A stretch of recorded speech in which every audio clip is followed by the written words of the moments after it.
ओम शांति। हम सभी के अति प्यारे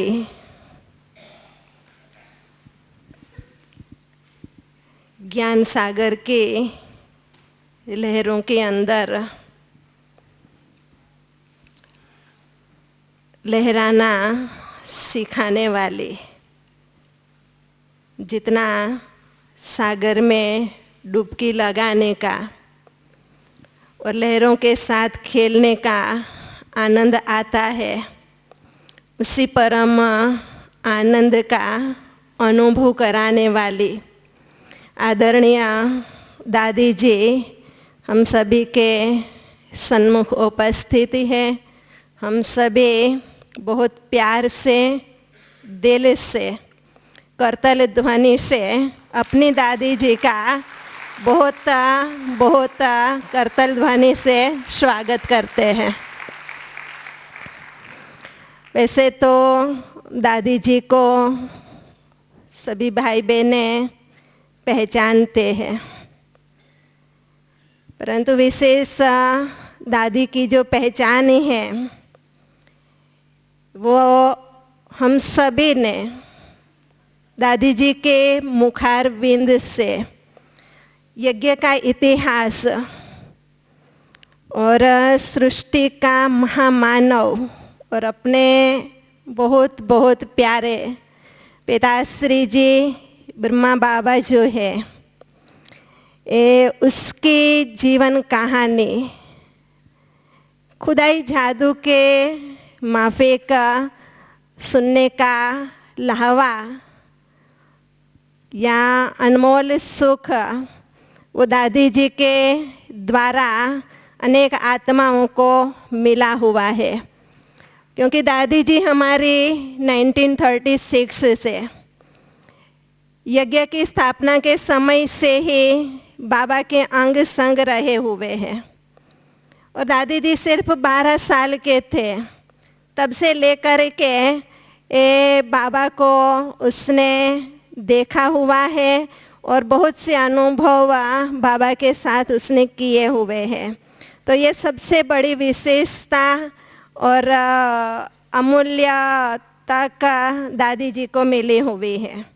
और ईश्वरीय सेवा में दादी जी की बहुत बहुत बहुत रुचि है, जिसका पर्सनल अनुभव हमको भी है, आप सबको भी होगा कि दादी ज्ञान सुनाने के लिए, प्यासी आत्माओं की प्यास बुझाने के लिए हमेशा ही ये तत्पर रहते हैं।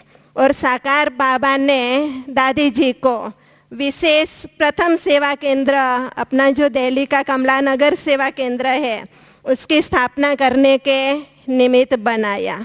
और दादी जी के साथ लंबी सेवा यात्राओं की ये कथाएं भी ये अति सुंदर है, जो आपने भाग्य विधाता बुक में और ज्ञान सुधा भाग 2 है उसके अंदर भी पढ़ी होंगी।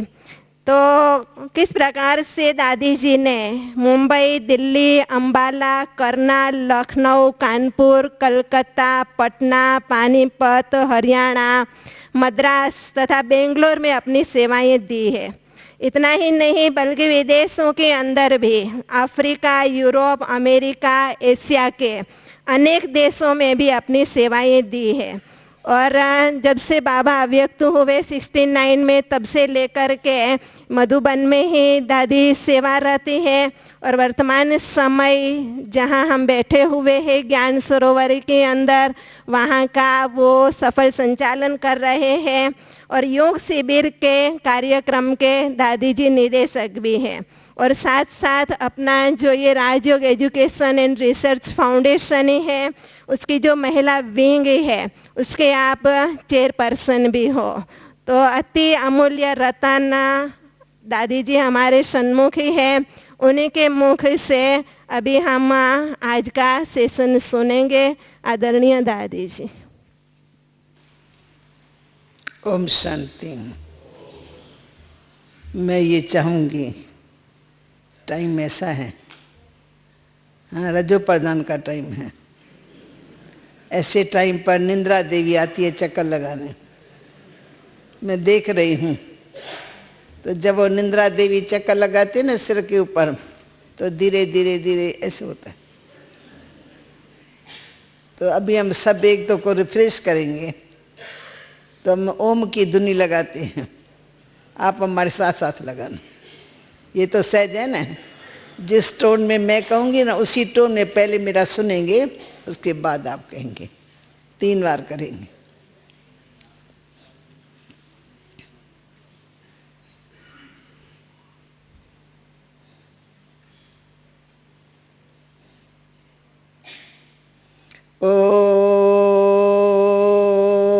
ओम शांति।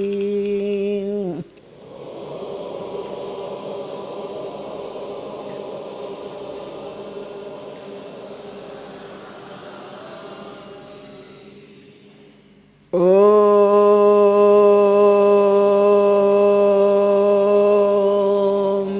शांति।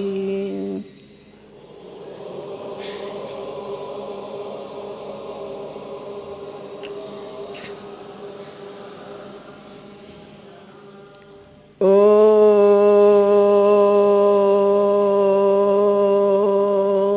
शांति।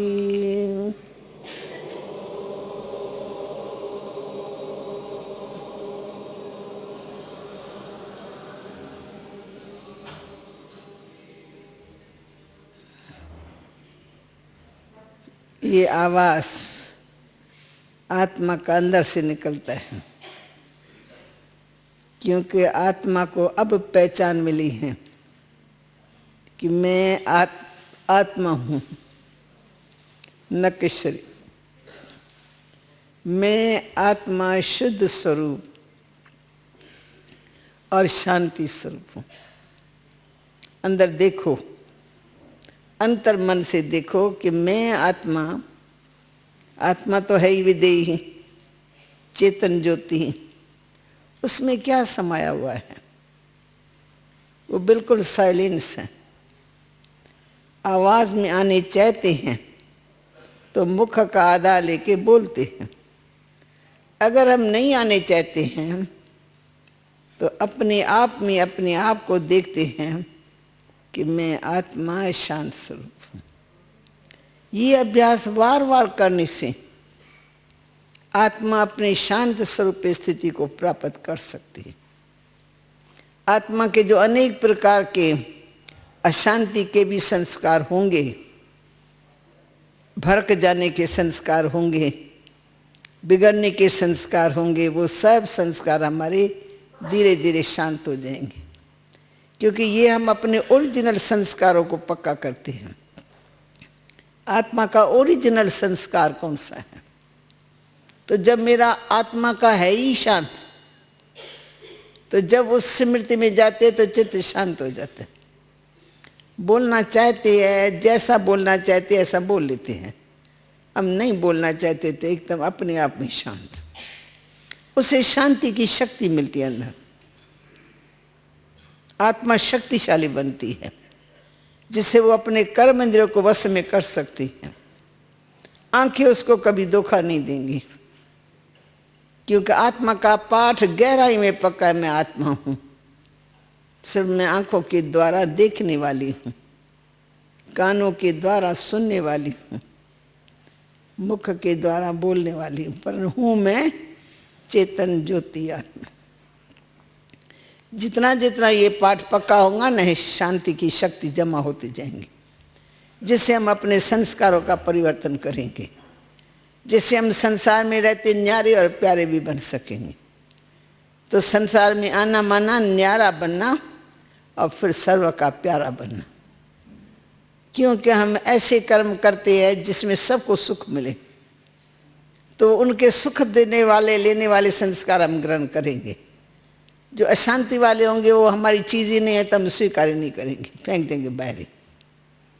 हमारे आगे कई चीज़ें रखती है, हमको जो चीज़ पसंद आती है वो थोड़ा सा उठा के खा लेते हैं, नहीं पसंद आते देखते हुए भी नहीं देखते। तो ये भी संसार में कई बातें हमारे सामने आती हैं, जो चीज़ अच्छी लगती है उसको हम ग्रहण कर लेते हैं। जो नहीं अच्छे लगते उसको हम फेंक देते। तो ये तो हमारे ज्ञान का सार है, जो बाबा ने शुरू से हम बच्चों को सिखलाया है कि बच्चे अगर मानस से देवता बनना है, स्वर्ग में तुम्हें चलना है, तो सर्व बुराइयों का नाश करना है, बुराइयों को टच नहीं करना है। अगर जो तुम्हारे अंदर में बुरे संस्कार है उसका भी अंदरूनी ज्ञान और योग से नाश कर देना, ताकि हमारे संस्कार में परिवर्तन आ जाए। तो आप सब बाबा के घर में आए हैं। बाबा का घर, बाबा अक्षर साधारण है परंतु संबंध का शब्द है। भगवान कहने से बुद्धि में संबंध नहीं आता है। भगवान माना ऊंचे ते ऊंचा है, पर वो तो ऊंचे ते ऊंचा है हमारा बाप, पर वो हमारा क्या लगता है? हमको खुशी तो तब होती है जब वो हमारे रिलेशन में हो। तो सबको मालूम है एक रिलेशन नहीं है, सर्व संबंध हमारे उसके साथ ही है। मरना जीना उन्हीं के हाथ में है। उसी के स्मृति में अगर मरते हैं तो स्मृति पावरफुल, समर्थ, और उसी के स्मृति में जीते भी है तो जीवन भी हमारी बहुत अच्छी बन जाती है। दुनिया में रहते दुनिया के सब वैभवों से न्यारे और प्यारे रहेंगे। यही बाबा ने अपने जीवन से हम बच्चों को सिखाया।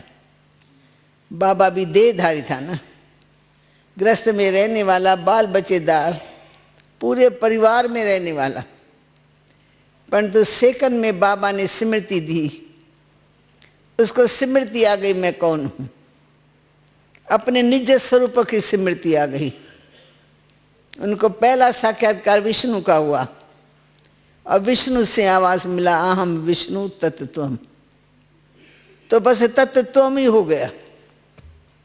विष्णु वाले संस्कार सब बाबा के साकार हो गए। तो कल वो मनुष्य सभी ने देखा, गीता सुनता है, सुनाता है, बैठता है, सत्संग करता है, एक सत्संगी पुरुष, अच्छा पुरुष था। पर जो चेंज आई ना, वो एकदम ऐसी स्पष्ट चेंज कि कल उसको इंसान के रूप में देखा और आज उसको फरिश्ते के रूप में देखते। उसका एक एक अंग बोलने लगा। हमने खुद अनुभव किया। क्या दृष्टि में शक्ति, क्या मस्तक में शक्ति, क्या मुख में, जैसे बाबा का पूरा मुखरा ही सूरज के समान चमकने लगा। और बाबा की रूहानी दृष्टि पड़ते अनेक रूहें जाग उठी, देरी नहीं लगी जागने में। इसलिए लोग उस समय कहते हैं वहां कोई जाता है ना तो उनको जादू लग जाता है।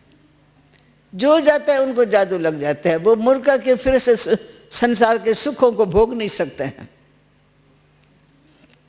बरोबर जिसको ईश्वरी रस मिलेगा, ईश्वरी सुख मिलेगा, वो दुनियावी सुखों को क्या करेगा? तो वो सब फीके लगने लगे, सब छूटने लगे। उनके पीछे हम पड़े ही नहीं, सब सुख छूट गए, छूट गए। हमको परवाह ही नहीं थी, हम बाबा के बन गए। बस एक मस्ती चली रही, हम बाबा की हो गए। बाबा हमारा, हम बाबा की। पूरा सहारा महसूस हुआ, जैसे जन्म जन्मांतर का सहारा हमको मिल गया। अब हमारी बुद्धि इधर उधर जा नहीं सकती है। इसके कारण आपने देखा होगा हमारे फाउंडेशन में जो भी दादियाँ हैं, फाउंडेशन में है, उन्होंने ऐसी चुपटी में सारे संसार को छोड़ दिया। छोड़ने के लिए कोई मेहनत ही नहीं करनी पड़ी, बल्कि बाबा इशारा देता था, नहीं बच्चे तुमको रह करके भी ये काम पूरा करना है। बाबा हमारा काम पूरा हुआ पड़ा, हम उस दुनिया से उठ चुके हैं। हमारा लंगर अंदर का उठ चुका है। तो हम तो बाबा ये रूहानी सेवा करेंगे। हमने सबको लिख करके दिया है कि मेरे जीवन का यही लक्ष्य है, मुझे बनना है तो ऐसा बनना है, करना है तो ये करना। उस समय तो लोग चमक गए ना, पता नहीं क्या बात है, पता नहीं क्या बात, दादा के पीछे क्यों पड़े हुए हैं। उनको क्या पता दादा है कौन, दादा है कौन था नहीं। ऐसा चेंज आई, अचानक चेंज आई। तो दिव्य साक्षात्कार विष्णु का हुआ, फिर विनाश का साक्षात्कार हुआ, फिर सत्युग की दुनिया का साक्षात्कार हुआ। तो साक्षात्कार से जैसे आत्मा ना कोई सोई हुई जाग उठे ना, बस जब जाग उठा तो बाबा की हर बोल में, नैनों में शक्ति, हर कर्म में शक्ति थी। तो बाबा से फट से त्याग हो गया। आज त्याग करने के कोई विषय भी रखी जाती है त्याग सिखलाया जाता है, भाई इन बातों का त्याग होना चाहिए। बुराइयों का त्याग उसको त्याग नहीं कहेंगे। हम लोगों ने बुराइयों का त्याग जरूर किया, फटाफट। खाने का अशुद्धता थी पहले, घूमने की, पहनने की, फैशन उल्टा सुल्टा, जिसे दूसरे लोग बेचारे खिंच जाए, भिखारी बन जाए, तो भी पता थोड़ी लगता था ये हम कौन से कर्म करते हैं, कौन सा फैशन करते हैं। इसे दूसरों की दृष्टिवृत्ति हमारे लिए खराब होती है ये थोड़ी हम जानते थे। परंतु बाबा ने ज्ञान और योग सिखा करके ना आत्मा को इन सब बातों से ऊपर कर दिया। जैसे एकदम बाबा हमको ऊपर ले जा रहा है फरिश्तों की दुनिया में, तो फरिश्तों वाले संस्कार आने लगे, तो मायावी संस्कार सब इधर उधर बिखर गए, किसी को छोड़ने की दरकार नहीं पड़ी। और बाबा सैंपल, एक ऐसा पक्का सैंपल हमारे सामने था, जो रहने वाला भी घरग्रस्त में, बाल बच्चे, 5 धंधा हीरे जवाहरात का चालू ही था। जब हम आए तब बाबा ने छोड़ा है। लगभग थोड़े ही टाइम के अंदर बाबा ने बिजनेस को समाप्त कर दिया, फट से समाप्त किया। और बाबा की बुद्धि में आया कि अब मुझे क्या करना है, क्या करना है। वो जो करना है ना, वो लक्ष्य इतना पक्का था कि उसमें समाज बहुत बिगड़ गई। समाज नाराज होने लगी, ये क्या हो रहा है, दादा को क्या हो गया, दादा को क्या हो गया। पर बाबा को जो हो गया सो तो हो गया। बाबा कहते आज दुनिया नहीं जानती तो कल जानेगी, कुछ हुआ तो है। पर मैं किसी मनुष्य मत के आधार पर नहीं चलता हूँ, न मेरा कोई गुरु है, मैं तो परमात्मा के आगे पर चलता हूँ। परमात्मा जो मेरे से कराता है वो मैं करता हूँ। तो निश्चय बुद्धि अटूट, कितने भी विघ्न आए, कितनी भी बाधाएं आई, कितनों ने रोकथाम की कि इसको खत्म करेंगे, और सारा शहर ही एक तरफ हो गया कि इस मंडली को खत्म करना है। क्योंकि नया निराला ज्ञान था, जीवन की धारणा पक्की हो गई। घर वाले घबराने लगे कि ऐसी लड़कियां हमारी होंगी, ऐसी औरतें हमारे घर में होंगी, तो वो तो जैसे एकदम पक्की निर्विकारी, हम लोग कैसे उनके साथ चल सकेंगे। इससे सब शहर वाले मिलकर के एक हो गए कि नहीं, इनको बंद करो, संस्था को बंद करो। बंद करने के प्रयत्न किए, पर कौन बंद कर सकता है? खोलने वाला ऊपर वाला भगवान स्वयं निराकार सर्वशक्तिमान, तो बंदे कैसे इसको बंद कर सकते? विघ्न आए, परंतु विघ्नों के ऊपर भी विजय हो गई। तो इतिहास तो बहुत बड़ा है, वो आप किताब में लिखा हुआ है सब कुछ हमारा, 1-2 भाग में है, आप पढ़ सकते हो। फिर भी आपको कुछ पूछना हो तो पूछ सकते हो। आज किस लिए बुलाया गया? कहाँ है बहन यहाँ की? बहन कहाँ गई यहाँ की? बहनें सब चली गई हमको बिठा के सब फ्री हो गए। भाई ऐसे होता है क्या? अच्छा आप ही बताओ, क्या आपको सुनाओ? और आओ आओ इधर आओ, क्या सुनाना है भाई? वो सुना है।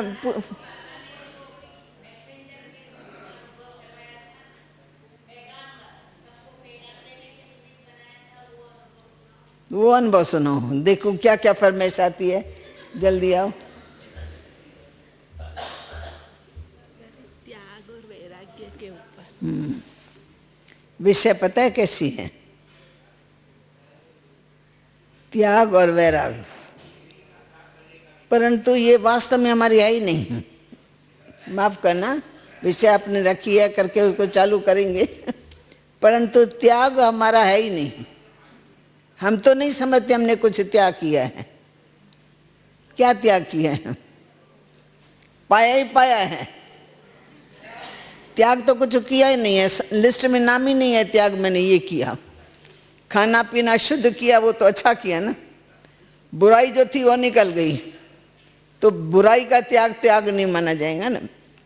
वो जो थी ना, वो ज्ञान सुनते सुनते बुराई निकल गई, पता ही नहीं कहाँ गई, कैसे गई, किसने निकाला उनको। क्योंकि अच्छा ही ने वास कर दिया, स्वच्छता ने वास कर दिया, तो स्वच्छता प्रिय लगने लगी। बाबा खुद हमारे सामने एक फरिश्ते के रूप में। तो बाबा की वो आकर्षण हमको खींचने लगी तो हमारे अंदर के संस्कार में परिवर्तन आ गया। तो कुछ छोड़ने के लिए रहा ही नहीं, न दुनियावी फैशन कोई अच्छा लगता था। अपने आप हम इस संसार में आने लगे, बस वाइट ड्रेस से और ऐसे योगी जीवन के सब लक्षण अच्छे लगे तो हमने उसी ड्रेस में हम आ गए। तो वो सब पुरानी सब बातें खत्म हो गई, पता भी नहीं लगा कैसे। इसलिए सारी दुनिया को बदलने में हमको टाइम नहीं लगा। फिर हम रिश्तेदारों में जाते ही नहीं थे।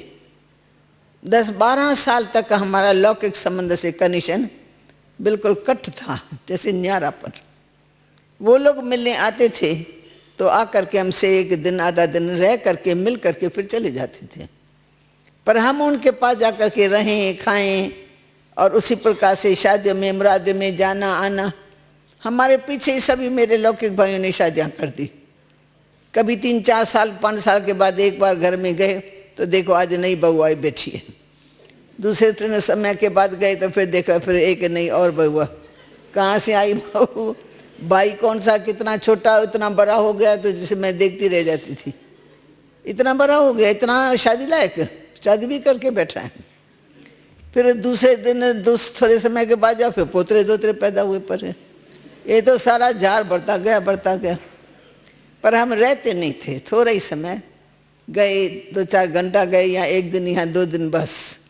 बाकी बुद्धि योग सारा बाबा की तरफ था, यज्ञ की तरफ। ये सेवा अच्छी लगती थी, मनुष्य को देवता बनाने की सेवा सबसे अच्छी लगती थी। तो ज्ञान भी अच्छा लगता है, योग भी अच्छा लगता है। कोई आते जाते थे तो यही सेवा करते। बाकी यज्ञ का भोजन बनाना वो भी हमको पसंद आता था।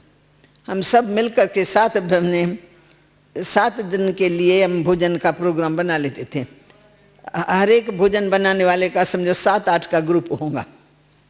जिस दिन जिसका टर्न होगा एक हेड होंगे, उनके साथ 5 साथी 8-10 दूसरे साथी होंगे।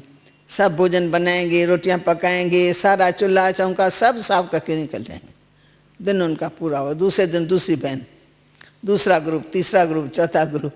आसानी से सब काम हुआ। बर्तन भी मांजते थे खुशी खुशी में, झाड़ू भी लगाते थे खुशी। अपने घर का काम करते ना, दूसरों का तो नहीं करते। नौकरी करे तो थोड़ा फील हो। हम नौकर तो थे ना, घर के मालिक थे। घर हमारा, हम जिसमें रहते हैं उस कमरे की सफाई करना, बाहर की सफाई करना, वो तो अच्छा ही लगता है ना। तो कोई बात का त्याग तो हुआ नहीं, प्रापत्ति। और मम्मा पापा मिल गया, हमको ऐसा लगा सब कुछ मिल गया। आते जाते प्यार ही पाते रहते थे। हम अपने सौभाग्य देखते, फिर आपको याद करती हूँ, इन बेचारों ने कुछ नहीं दिखा तो मेरे को आंसू आ जाते हैं। रियली, क्यों इतना प्यार बाबा ने इस युग में किया। मानो इतने सारे बच्चे साकार में होते हुए भी ये सब वंचित रहे। इन्होंने कुछ देखा ही नहीं। कभी कभी ऐसे अंदर आता है। फिर हम ड्रामा की डाल, हर एक आत्मा की तकदीर अपनी अपना समझ करके फिर अपने आप को ठीक कर देते हैं। पर अंदर प्यार पैदा होता है कि ऐसी सुखमय जीवन, इतना प्यार, परमात्मा का प्यार संगम युग में मिले तो हम सब बच्चों को लेना चाहिए। परंतु उसमें है ड्रामा, तकदीर बनी हुई है। तकदीर को हम मिटा नहीं सकते और नए से बना नहीं सकते हैं। चाहे मैं कुछ भी कहूँ या करूँ तो भी कुछ नहीं कर सकती हूँ। बाकी अंदर में जो प्राप्ति की है ना, उसके आधार से सबके प्रति प्यार जरूर पैदा होता है। भाई मुझे क्या सुनाना है? मुझे तो भूल ही गए मैं क्यों आई थी यहाँ। बैराग, हाँ।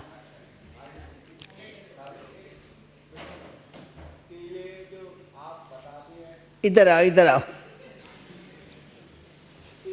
जब हम ब्रह्मा बाबा के पास जब भी जाते थे, किसी भी टाइम जाते थे, तो आपको ऐसा लगता था कि जैसे बाबा हरदम जगह में हैं, आपसे मिलते थे। तो स्थिति क्या थी जो हर जगह ऐसा महसूस? अरे बाबा खुद जागती ज्योत है, तो बस अब ये ज्योत जग रही है तो तुमको कोई मेहनत करनी पड़ती है क्या? ज्योत जगी हुई है, तुम देख रहे हो। बाबा जगा हुआ है तो हम सब जगे हुए हैं।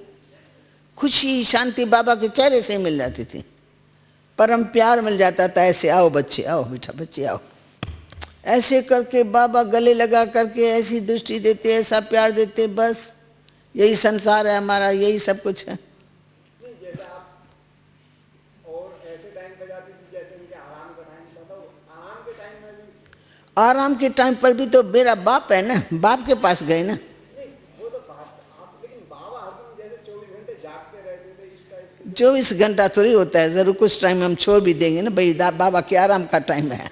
ये रात्रि को 12 बजे के बाद, 11 बजे के बाद बाबा के आराम का टाइम है, तो हम जाते भी नहीं थे ना। दादी, वैराग्य से स्व की उन्नति और सर्व की उन्नति कैसे? हाँ बोलो। बाबा में बाबा आता था, उसका अनुभव आपको सुनाया होगा बाबा ने, तो वो अनुभव स्पेसिफाइड एकदम अलग होता है, वो आप सुनाओ तो। बाबा को कहने की ज़रूरत नहीं रहती कि शिव बाबा भी आया है, हम उस अटेंशन से देखें। हमको प्रत्यक्ष दिखाई पड़ता था, एक साधारण बाबा का चलना बोलना और एक उस स्टेज से बोलना, तो वो स्टेज ही प्रत्यक्ष होती थी। दृष्टि से, मस्तक से, चेहरे से चेहरा ही बोलता था, तो हम खिंच जाते थे, दृष्टि छूटती नहीं थी। खड़े तो खड़े ही रहे चंद्रमा में, सर्कल में खड़े खड़े दृष्टि लेते रहते थे, कितने कितने घंटे भी बीत जाए ना, पता नहीं लगता था। ये कशिश थी उसकी। बाबा अनुभव सुनाता था कभी ऐसा? नहीं, बाबा के चेहरे से अनुभव होता था हमको। बाबा सुनाए न सुनाए, बाबा के अंदर जो गुप्त परमात्मा की प्रवेशता थी ना, उसका प्रत्यक्ष अनुभव करते थे। जिस अनुभव में हम खिंच जाते थे, सारा दिन पे भूख नहीं लगती थी। बाबा का ये सुन करके, शक्ति पा करके हम सब अपने बिस्तरे पे चले जाते थे, अंतर्मुखी होकर वो रस लेते रहते थे। नीचे भोली दादी अलग रहती थी, भंडारा अलग हमारा, हम समझो ऊपर के मंजिल में है। नीचे भोली दादी रखती है, 12 बज गए, 1 बज गया, पता नहीं क्या बात है, पता नहीं क्यों नहीं ये बंद करते हैं, आते क्यों नहीं है भोजन पर। वो बेल ठोकती रहेंगी और हम ऊपर मस्त होकर के हमको भूख नहीं है। बोली को कहलवा गए, हमको भूख नहीं है, क्योंकि इनको क्या मिला ऐसा। वो समझ जाते हैं बाबा ने बहुत अच्छी तरह से इनको ताज़ा किया है, इसलिए बच्चे आते नहीं हैं। सुबह के भूखे होंगे, दिन का खाना छूट गया, फिर शाम को जाकर के खा लेंगे, पर ऐसे जैसे कि सारे दिन की भूख प्यास बाबा ने मिटा दी।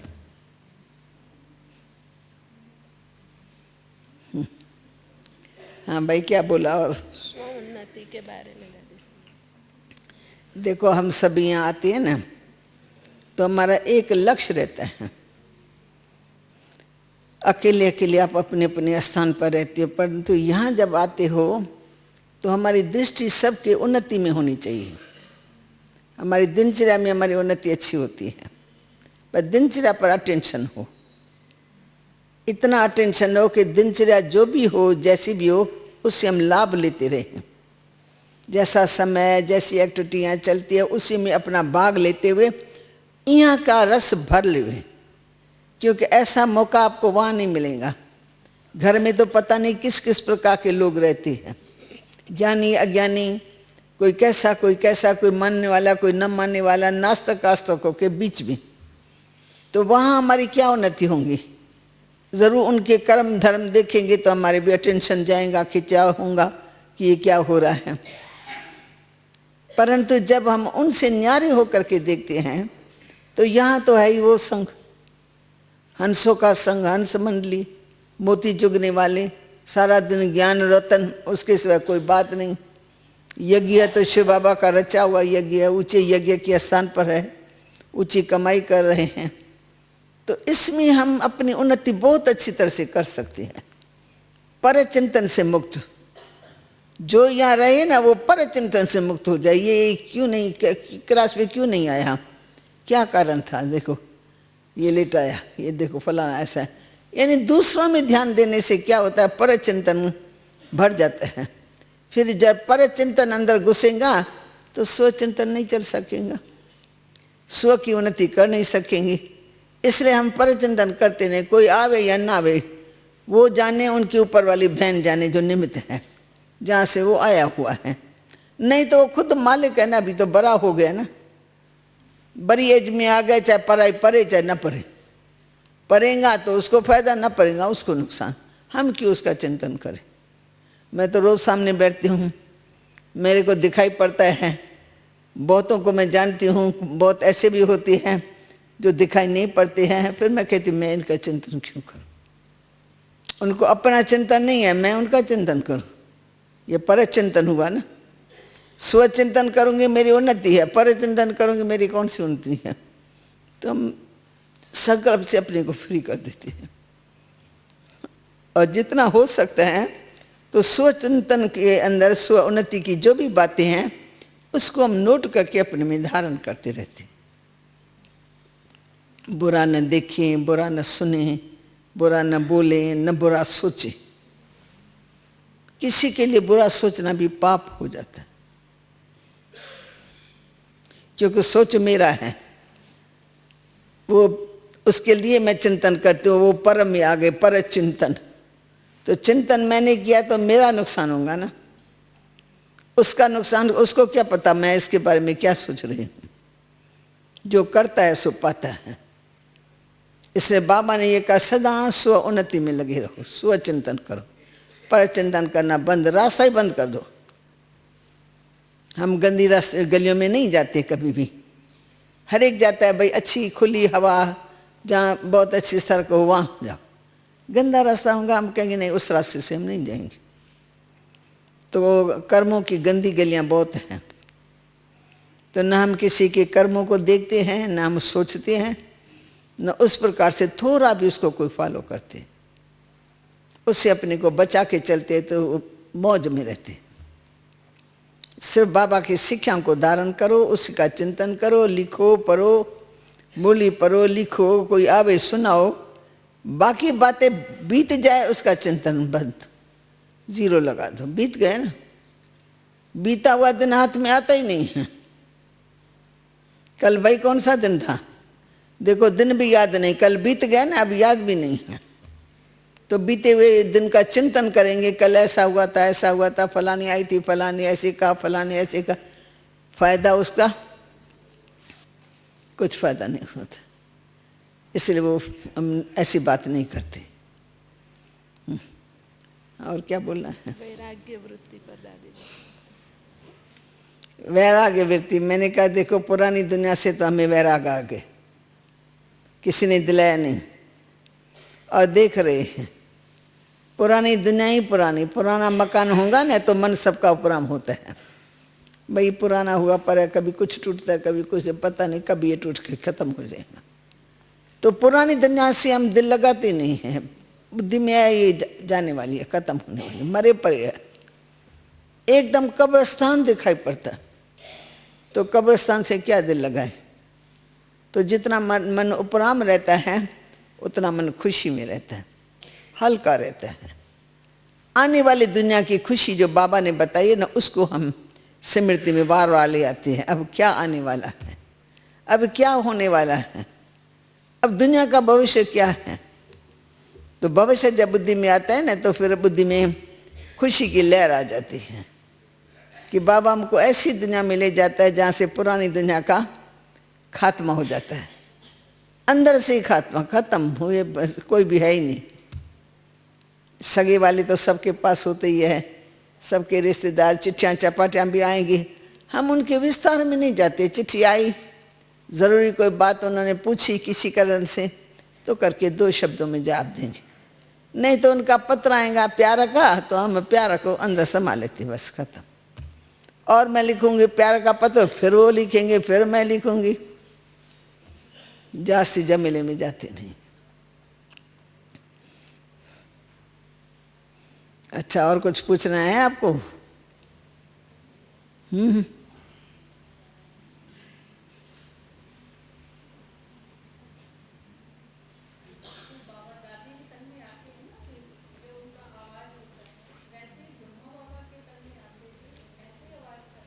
नहीं नहीं, ब्रह्मा के तन में ऐसा आवाज नहीं था जैसे साकार में बाबा बोलते हैं। बस हरे ये ट्रांस में जाती है ना, बाबा ट्रांस में तो नहीं जाते हैं ना, वो ट्रांस में जाती है इसलिए।